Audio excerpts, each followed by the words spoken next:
Bonjour à tous, bienvenue sur ma chaîne Me for You, mon expérience au service de votre joie. Ici Anouche Babayan. Comment rester motivé? Alors je vous propose mes 10 secrets de la motivation.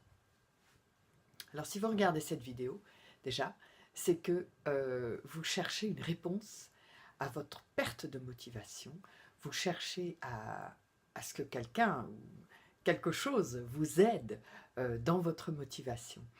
Donc j'ai envie de vous demander à vous, d'abord, qu'est-ce que c'est pour vous être motivé? Ça représente quoi et ça veut dire quoi? Moi, ce que je vous propose, c'est déjà de dire que c'est un processus, et c'est un processus complexe. Complexe, ça veut dire qu'il y a beaucoup de parties différentes, et qui est aussi un cheminement. Vous me connaissez un petit peu, certains d'entre vous, et vous savez que je ne crois pas aux coups de baguette magique, ni aux trucs vite faits. Et donc, moi, ce que je vous propose toujours, ce sont des choses en profondeur, et pour vous aider vraiment dans un cheminement. Il y a aussi des trucs, et je vais vous orienter en bas de cette vidéo vers un livre. Alors, je n'ai pas trouvé la version française, et donc je vous proposerai la version anglaise. Alors, mes 10 secrets pour la motivation, les 10 secrets de la motivation. D'abord, avant toute chose, premier secret, c'est mes 4 constantes. Et là, je vous proposerai d'aller regarder la vidéo dédiée, et je vous mettrai le lien sous cette vidéo également. Secret numéro 2, c'est de vous poser la question, qu'est-ce que vous voulez vraiment? Donc, d'avoir cette vision, une vision pour là où vous voulez aller et ce que vous voulez accomplir. Secret numéro 3, c'est choisir, une fois qu'on a réfléchi à la vision, faire des choix. Et c'est l'inverse de ce que j'entends toujours. Oui, il faut être motivé, il faut se motiver. Il faut. Par rapport à qui et par rapport à quoi? Quand j'entends il faut, c'est toujours là les questions que je pose à mon interlocuteur. Et donc, choisir ce qu'on veut, c'est aussi choisir ce qui fait sens. Or, quand on dit « il faut être motivé », c'est quelqu'un d'autre qui vous dit, ça sonne comme une règle ou comme une loi, comme « il faut payer ses impôts » ou « il faut s'arrêter au feu rouge en voiture », n'est-ce pas? Et donc, c'est l'inverse de ce qui fait sens. C'est-à-dire que quelqu'un d'autre encore est en train de nous dicter notre vie. Donc, je vous invite à réfléchir à ça. Donc, choisir. Comment rester motivé? Mon secret numéro 4, c'est décider de l'action à prendre. Donc, une fois qu'on sait ce qu'on veut, on a sa vision, on choisit. Ensuite, il faut décider de quelle action on va prendre et décider de ce qu'on va faire, ce qui revient un peu au même. Comment rester motivé? Mon secret numéro 5. Ce qui aide énormément, c'est d'écrire ses objectifs, d'écrire sa vision, avec des mots, avec sa main. Donc soit, encore une fois, je vous propose souvent, soit dans un cahier, ou dans un journal, ou de l'accrocher au mur. Moi, personnellement, j'aime bien avoir les mots et ma vision présente à l'esprit, et présente vraiment dans mes yeux, tous les jours. J'aime beaucoup utiliser de la couleur, des graphiques, du mind mapping. Donc je vous proposerai aussi un lien pour le mind mapping. Et des post-it, pardon, c'est une marque, des étiquettes colorées, autocollantes, qui permettent aussi d'avoir sa vision présente. Donc, écrire. Comment rester motivé?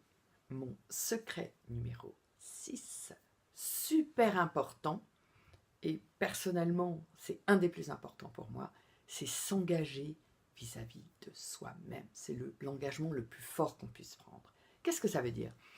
Ça veut dire, une fois qu'on a décidé, on sait ce qu'on veut, on a décidé de l'action, on a choisi, on a décidé de l'action, c'est de dire, eh bien, je m'engage à mener ces actions afin d'atteindre mes objectifs. Et à chaque fois que j'ai eu un souci avec ma motivation, c'est ça, à chaque fois, c'est l'histoire de l'engagement qui a fait que j'ai continué, que j'ai persévéré. Donc, l'engagement envers soi-même, c'est super important. On peut l'écrire aussi. Hein. Comment rester motivé? Mon secret numéro 7, bien sûr, super important aussi, c'est mettre en place une discipline et des rituels. Et ça, j'en parle souvent, des rituels quotidiens. Là aussi, ce sont des choses qui se décident et qui se réfléchissent. Ça veut dire, s'il s'agit de positionner une action dans le temps, dans son emploi du temps hebdomadaire ou quotidien, c'est vraiment de prendre son emploi du temps et de regarder, bon, alors à quel moment est-ce que je vais faire ça? Quand j'ai commencé à courir, il y a 7 ans, je me suis dit, bon, à quel moment de la journée est-ce que je peux prendre ce temps pour aller courir? J'ai vraiment étudié la question et j'ai décidé que ça allait être très tôt le matin, avant ma journée de travail. Parce que c'était le seul moment, à l'époque surtout, où je pouvais caser cette activité. Donc là encore, on décide, on réfléchit, on est stratégique. On ne fait pas les choses n'importe comment. Tout ça, c'est très planifié. Comment rester motivé? Mon secret numéro 8, c'est de décider aussi ce que l'on va faire lorsqu'on n'a pas envie. C'est-à-dire dans le langage commun, lorsqu'on est démotivé. On n'est pas forcément démotivé. C'est simplement qu'on a un coup de mou, qu'on a décidé d'aller courir demain matin, ça veut dire hier soir, on a décidé d'aller courir, le lendemain matin, on se réveille, le réveil sonne à 6h ou à 5h30, on entend la pluie, wow, au secours. Donc, c'est pas qu'on n'a pas envie de courir, c'est que, ouf, vraiment, on n'a pas envie. On n'a pas envie. Différence. Donc, on doit décider aussi, l'idée c'est de décider aussi, qu'est-ce qu'on va se dire lorsqu'on n'aura pas envie. Alors, pour vous donner un exemple personnel, lorsque j'ai pas envie de courir, alors que je me suis engagée la veille à aller courir, je me parle à moi-même et je me dis, attends, excuse-moi, mais l'autre jour, quand quand tu as regardé ce témoignage sur cette jeune femme brûlée à 80% de son corps, une marathonienne à qui on a dit, vous n'allez plus courir, vous ne courrez plus jamais, vous ne marcherez même plus jamais, et qui a mis 2 ans à pouvoir remarcher et 4 ans à pouvoir recourir, mais qui est arrivée quand même, malgré tout ce que les médecins lui disaient. Je me suis dit, pendant 4 ans, elle, qui courait tous les jours, n'a pas eu le choix de dire « j'ai pas envie de courir ». Donc, voilà moi ce que je me dis quand je n'ai pas envie de courir. Aussi, je me remémore l'année où j'ai eu une paralysie du pied et où je ne pouvais pas courir, même pour attraper mes enfants dans la rue. Enfin, c'est arrivé une fois et j'ai eu très peur. Donc, à chaque fois que je cours, je me dis merci d'avoir guéri de ce pied. Et donc, lorsque je n'ai pas envie de courir, je me répète, excuse-moi, mais tu aurais été bien contente d'aller courir quand tu avais un problème au pied, paralysie du pied. Voilà. Bon, ce sont des exemples. Chacun trouve sa façon de se parler ou sa chose à dire lorsqu'il n'a pas envie. Bien entendu, secret numéro 9, bien entendu, lorsque on a un coup de mou, entre guillemets, lorsqu'on est soi-disant démotivé, c'est de se remémorer aussi sa vision, la vision de départ et le sens que ce qu'on fait a. Donc, pour reprendre mon exemple, quel est le sens pour moi d'aller courir? Il est multiple. C'est non seulement d'être en forme, c'est aussi d'être en vie et d'être pleinement en ébullition d'énergie. C'est aussi une discipline. Ça représente beaucoup de choses pour moi, en fait, courir. C'est aussi avoir une capacité pulmonaire bien plus grande pour mieux encore chanter encore mieux et, et ravir l'auditoire d'autant mieux.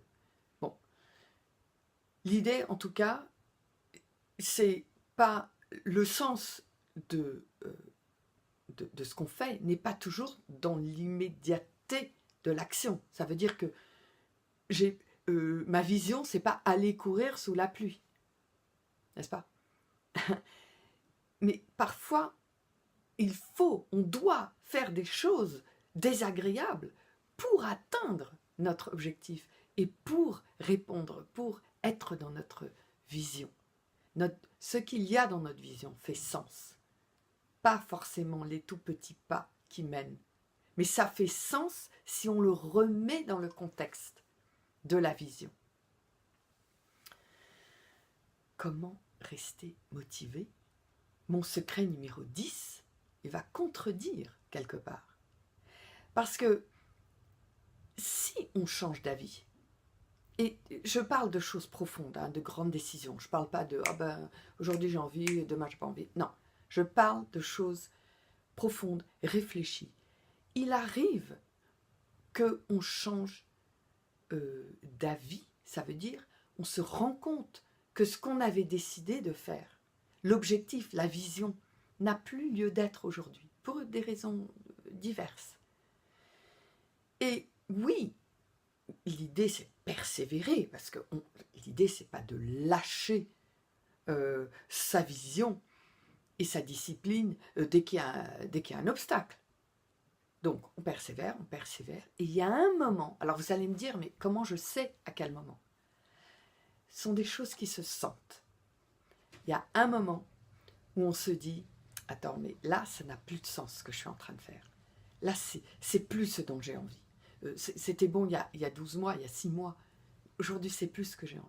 Et donc, en secret numéro 10, ce que je vous propose, c'est d'avoir le courage de dire, ben non, là, ça ne me convient plus, ça n'a aucun sens pour moi aujourd'hui de persévérer dans cette entreprise, on va dire, dans ce projet. Et donc, j'arrête. Et c'est quelque chose qui est un peu dur à faire, parce qu'après, c'est comme un deuil. Mais je pense que ça laisse la place à de nouveaux projets et à une nouvelle énergie de motivation. J'espère que mes 10 secrets de la motivation vont vous aider à réaliser vos projets. Merci d'avoir regardé cette vidéo. Souvenez-vous de liker et de vous abonner. Je répondrai aussi à vos questions.